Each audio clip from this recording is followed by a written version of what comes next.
Ay,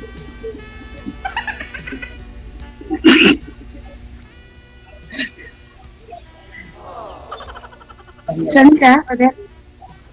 Dito sa ano, Longapo. Ah, layo. Kaya. Ilan anak mo? Ha? Ilan anak mo? Marami eh. Grabe. Marami agad. Ha? Oo, pero marami na sila. Maya po na ako isa eh. Hmm. Ibalay? Ilan ang asawa mo? Ay, ilan ang anak mo? 3, lalaki, lahat. Lamang lang ako ng isa eh. Ha? Okay lang. Dagdagan na natin yung lalaki. Oo. Ano tawag? Nagtaon ka na. 40. Hindi pa sigurado. Hindi kasi ang talagang edad ko, 38. So, maaga ako nagtrabaho, kailangan dagain ng edad ko. Pinatanda ako ng 2 years. 40. Kaya sa legal papers ko, 40 na ako. Pero ang real age ko is 38. Sa totoo, Wala. 25 pa lang. 38 daw, sir. 38.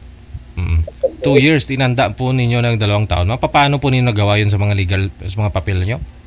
Government ID mo? Hindi ko po alam kasi agency ang nag-ayos nun eh. Nung nag-Japan ako sa poultry. So, pinasok ko lahat ng papel ko sa kanila, tapos need ng employer ng mga workers noon. Sila nag-ayos, di ko alam din. Okay. Kasi that time, ulila na kasi ko noon. So, working student ako since grade 6 ako. So, gusto ko mag-college. So, pumasok ako na po ng agency. Pinatanda nila ako, hindi ko alam paano. Ako yan ma'am. Patient. Kaso, Shopee ka, kuya. Pakilakas nga ng busis mo, sir. may kaso yan. Falsification of public documents. Alam ko. Pero hindi ko alam kung paano ginawa. Agency gumawa nun. Tsaka, tagal na yun. Kung ang sinusunod mo ngayon na edad mo. 40 kasi yun na nasa papel ko eh. Pati sa birth certificate. Naging 2 birth certificate ko. Isang peking. Tunay. So, hanggang ngayon, ma'am? Ano? Hanggang ngayon. Bulacan daw, sir. Sa Bulacan ka? Oo. Malulos. Malulos?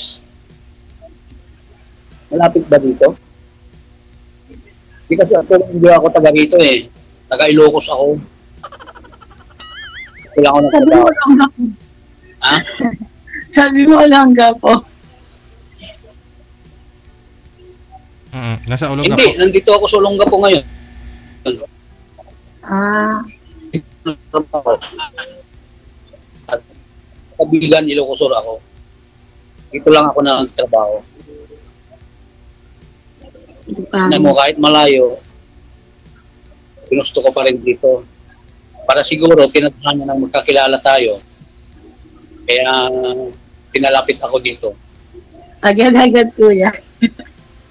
Oo. Actually, pangalawang beses ko nang sumali dito, 2021 nung una. First time kasi recently ko lang nakita yung Tapos, pinanood ko lahat ng videos nila. So, nag-decide lang ako sumali ngayon. Hindi ko na matandaan yung buwan. Basta, I think, mga 2021 o 2022. Tapos nun, wala na, hindi na ako sumali. Na ako. Kung nakausap ko nun, wala, hindi makapagsalita. Pangiti-ngiti lang nun. Taga Isabela. Kagaya kong Ilocano. Ano nangyari? Kaya, Pagkatapos namin nag-usap, nag-private message kami, wala parang walang part. Pag tatanong ako, parang wala. Ewan ko na, baka lang, naki-ride on lang, naki-oso. Siguro so Gusto naman yan. First time ko lang dito. First time ko lang din makipag-usap. Kasi puro nga ako trabaho lang. Ang taon na yung mga anak mo, ma'am? Ha? Ang taon na yung mga anak mo? 21 going 22 yung panganay. Pangalawa is 16. Pangatlo is 14. Puro lalaki. Mm-mm. Lalaki na. Ang pangalan ko, na 27 sa May 14. Pangalawa, mag-25 sa August 9. Yung pangatlo, mag-23 sa May 1. Yung bunso ko, mag-13 sa May 5. Yung May isang August. Nakailan ka na? Ha? Nakailan ka ng jowa? Ano? Nakailang jowa ka na? Nakailang jowa ka? Meron dati, pero nung nag-abroad, tulungan ko nag-abroad, nung nakakating na doon, after 1 year, yun, wala na ko, pinagpalit ako sa Diyan. Baka naman kasi hindi nalagaan. Ha? Baka hindi nalagaan jowa mo. Anong pinagkakabalan mo ngayon? Tapos ko na mag-deliver ng cake sa isang event. Kakauwi ko lang. Tapos, later, duty ako. O baka pwede mag-isuso sa business mo. Ano ba yung mga deliver mo? Mga cake, mga pastries, gano'n. Tapos sa mga event, hindi sa nag-ayos ng venue. Mga frozen? Cake po sir, mga cake, gano'n. Sa event. Mga kasal, linya. Sa gabi naman po ma'am, virtual assistant po kayo. So ilang oras po yung trabaho ninyo sa gabi? Hanggang 5 a.m. Then, 5 katapos ng duty, gagawin ako yung mga bata sa school. Oh. Then, sleep ng 2 hours. Then mag-break naman ako. Kalahin mo yun? 2 oras lang yung tulog mo. Pinakamahaba na yung 4 hours. Kaya laki ng eyebag ko, laging may eyebags. Dati naman panggabi ako pero ilang buwan na ako pang-araw. Ngayon, unang araw na duty ako ng panggabi. Dati rin, pinakamatagal na tulog ko 3. Isang oras sa isang araw. Yung talaga pag solo parents ka. Ha? Ganyan talaga pag solo parent ka. Ako nga gusto kong mag-abroad ulit kaso wala akong pag-iwanan sa mga anak ko. Kung may business ka dito, mag-business ka na lang. Maganda pa rin yung kasama mo yung mga anak mo. True. Ako nga, yung anak ko babae talaga, ayun ang pinakamimiss ko talaga. Kasi yun ang malapit sa akin. Sana all may anak na babae. Yung bunso nga. Ngayon ma'am, anong hanap nyo sa isang lalaki ngayon ma'am Sel? Kasi siyempre, yun na nga po, wala kang trabaho ka, 2 lang oras tulog mo. Ano pong hanap mo sa isang lalaki? Yung kayang may provide yung kailangan mo? Yung hindi lang ako lolokohin. Oo. Yung hindi bugbog. Kahit walang trabaho, kahit pilay o lumpo, okay na yun. Wala akong lolokohin. Kahit ako nabuluhan, okay lang. Wala nang bubugay. Kahit ikaw lang bubuhay, mama. Sigurado ka? Wag lang bubugbog, wag lang akong lolokohin. Okay lang. Eh, bakit Pwede na ako Oo. Ba't po kayo mag-asawa, ma'am? Anong purpose? Tanong ko lang, ha? 14 years na kasi kung solo parent. So, lumalaki na yung mga bata. Oo. Naisip ko, hindi ako tumatanggap ng naniligaw. Bali, naisip ko lang, what if magsipag-asawa na sila, may iwan ako mag-isa, ayoko mag-isa. Kasi kung makina akong mag-isa, wala akong magulang. Tapos, pag napalaki ko na yung mga bata, then, nag-iisa na naman ako pag nag-asawa sila. Kaya nag-decide ako sumali dito, baka sakali. First time. Pero, ewan. Kasi dati sa isip ko, wala na akong paano talaga mag-asawa. 23 na ako na nahiwalay ako.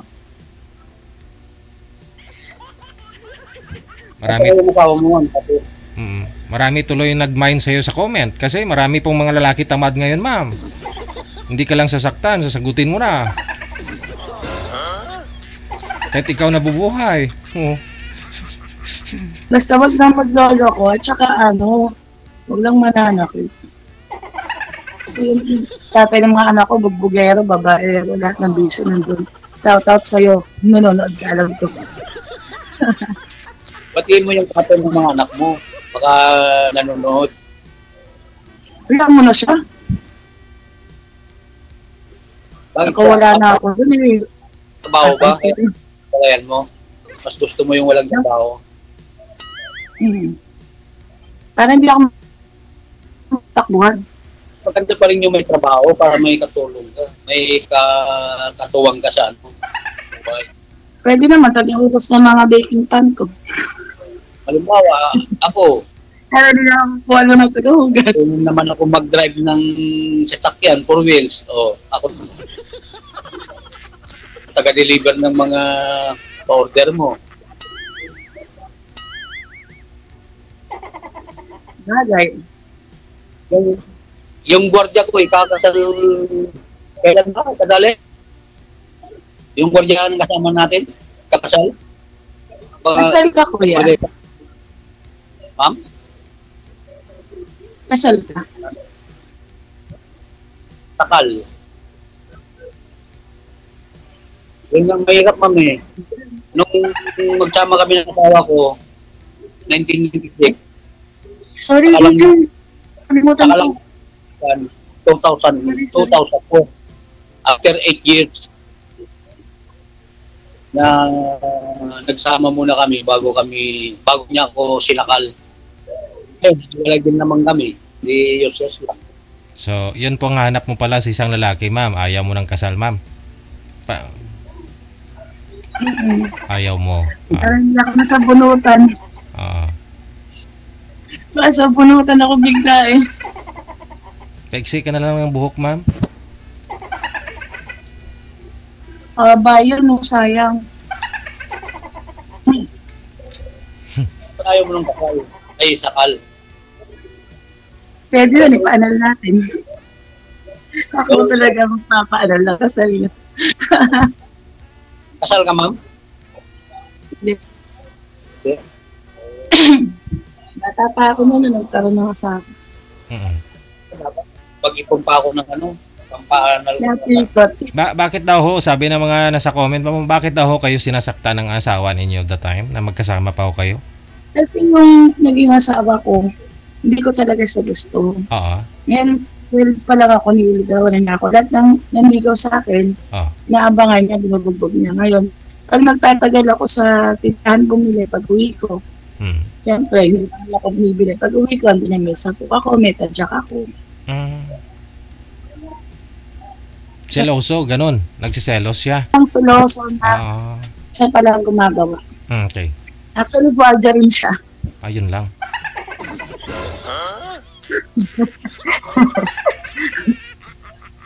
Pero nung nag-Japan ho kayo, ma'am, magkasama na po ba kayo noon? Mag-asawa na ho kayo dito sa Pinas? Nung nag-Japan na ho kayo? O... Dalaga pa po. Dalaga. Okay. So, ilang taon? Pangarap kong makatapos ng law. Dahil wala akong ulam. Wala akong pag-arali sa sarili ko, kaya naisipan ko. Mag-Japan. Okay. So ilang taon ka na ho nag-asawa nung umuwi ka dito?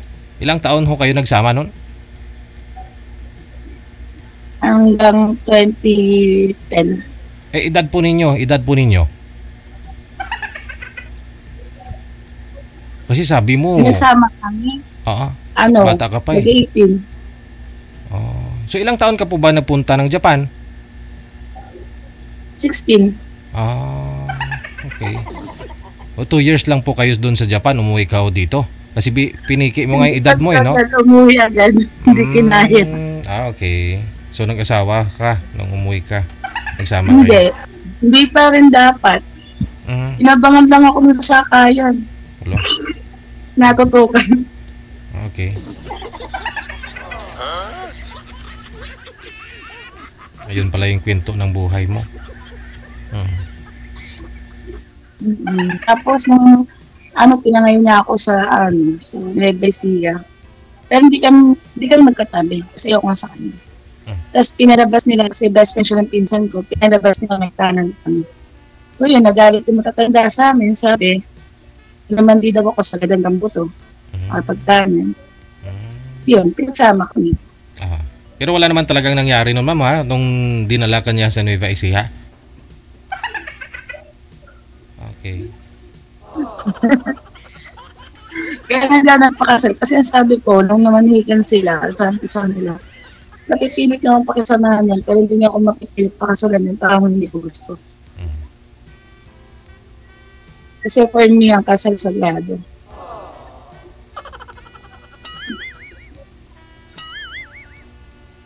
Kaya yun, nung nagkaanak kami, lalo na ang binabubaga na daw ba, hinihintay ko. May anak na raw kami, na tayo pa raw siyang pakasalan.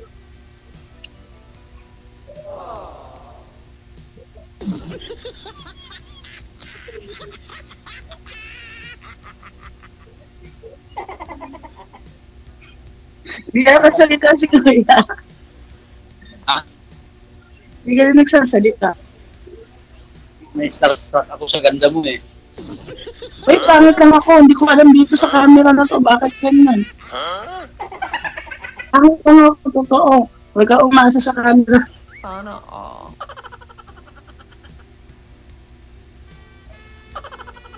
Hindi ako. Ha? Ilahi ka nga po. Ano? Hap-hap. Hap ano, ma'am?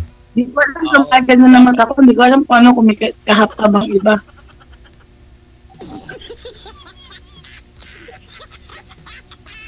Mix dun.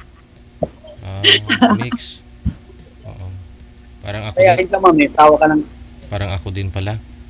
Half Askal, half Shih Tzu. Hapos akal.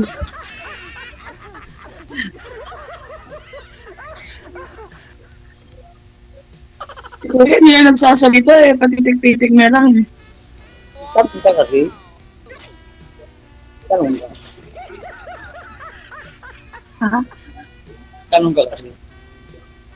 Kanina pa ako daldal eh. Yung malulos. Mula dito. Tungga po. Ang alam ko dito malapit Lubao, Pampanga. Pampanga may sakay na pamalolos ko na. Mula dito Lungga po. Dinalupian yung susunod. Tapos lapas, Pampanga na, di ba?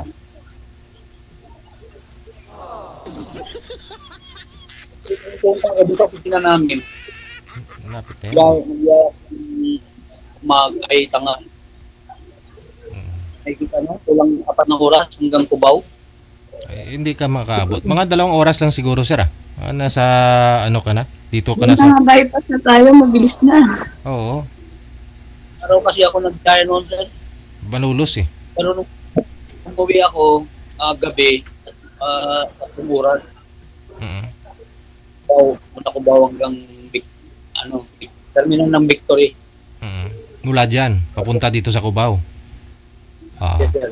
Pero wala pang 2 oras. Nasa Malolos ka na kung galing ka dyan sa inyo. 2 oras siguro. Hindi ko alam ko lang. Kahit malayo pa sir, sa kanya, lugar niya. Malapit lang. Pupuntahan ko. Mas malapit. 2 oras lang eh. Baka busy naman siya, sir, kung ano. Mag-order Bahay lang ako. Kami trabaho ko sa bahay lang. Pag minsan may kasal, madalang naman may kinakasal sa kanila. Part-time. Tulog ka. Oo. So, ang busy ka sa gabi. Kasi dahil sa business mo. Sa umaga ako nagbili. Tapos sa gabi ako nag-work. Hindi siya busy. Wala nga siyang tulog, sir, kasi maya pagtapos ninyo mag-usap, may trabaho daw siya, virtual assistant. Online lang naman po yan hanggang alas 5 ng umaga. Tapos lulutuan niya yung anak niya, papasok sa eskwelahan, ihatid niya. Tapos pagka-uwi niya, natutulog daw siya, ganon. Pero kung may order na na mga cake, kailangan i-deliver, gagawin niya po yun sa araw. Ganyan kasipag, swerte ka, sir. Bubuhayin ka na lang, sir, kahit di ka na magtrabaho.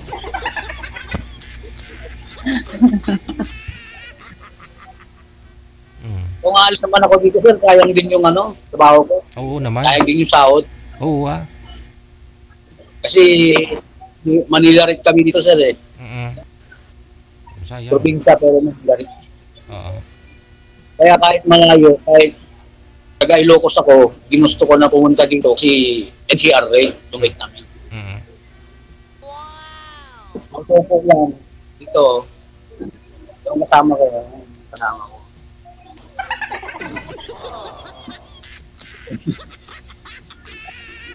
Hirap pala pag-guardia, no? Kaya binibenta ka na kasama mo. Lagi nakaupo.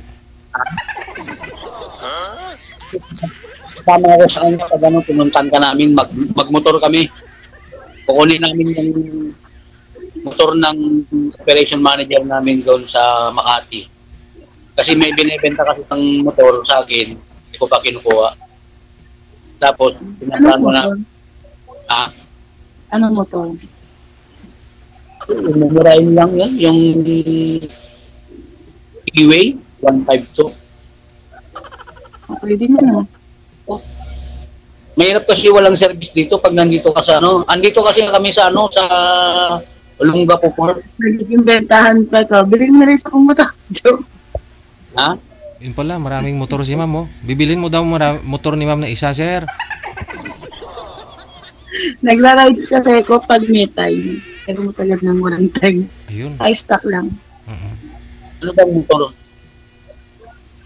May Aerox ako at saka Mio Sporty. Ayun. Aerox. Kung kasama ko, Aerox yung motor niya. Ideal motor ko din yung Aerox, pero mas prefer ko yung yung Sniper. Mas gusto ko yung Matic. Gusto ko ng Sniper, kaya nga sabi ko, inisip ako, bibenta ko din sa dalawa. Yung manual, yung browser, 180. Wala na, napunta na sa motor.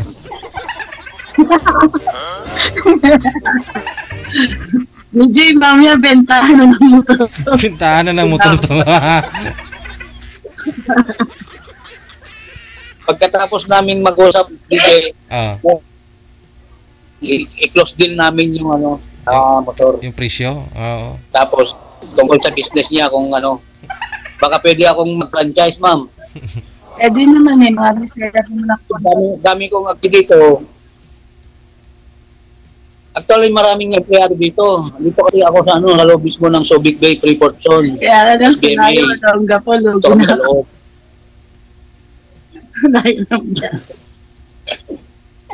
Pwede naman sa Lazada. Cake Lazada. Si Ryan. O kaya sa Victory. Pwede rin sa Victory, di ba? Padala mo sa Victory. May sila may waybill naman sila, di ba?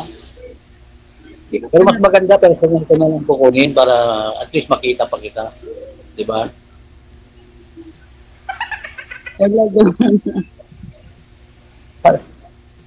Parang nagulat ka ba?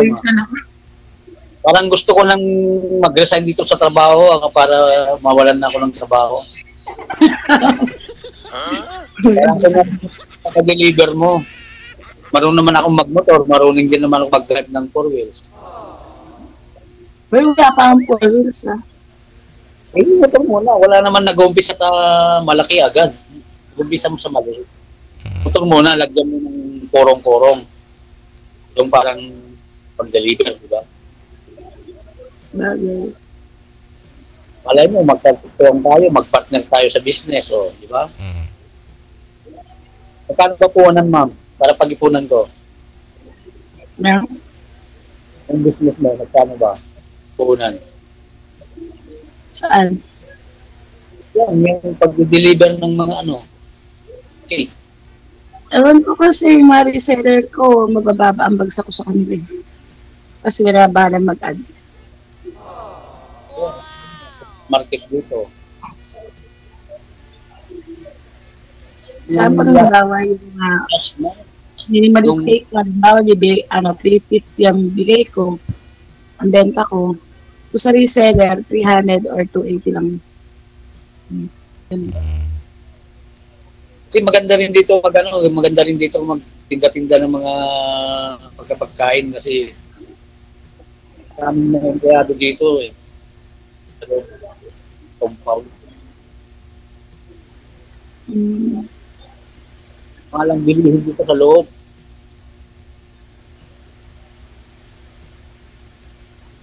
Kaya minsan yung mga ibang kasamaan ko nagtitinda-tinda sila ng lutong ulam. Maganda yan. Sa mga isang benta kantin, kunkenta. Basta hindi ka mamili ng trabaho, madiskarte ka, hindi ka mahihayin, marami kang pwedeng i-business. No, ma'am, no? So paano? Connected na rin po kayo sa isa't isa. Ay, pagpatuloy po ninyo yung pag-uusap, ha? Ikakat ko na po kayo sa live. Ikakat ko na po kayo sa live. Pagpatuloy po ninyo yung pag-uusap. Maraming salamat. Okay. Thank you, DJ. Bye-bye.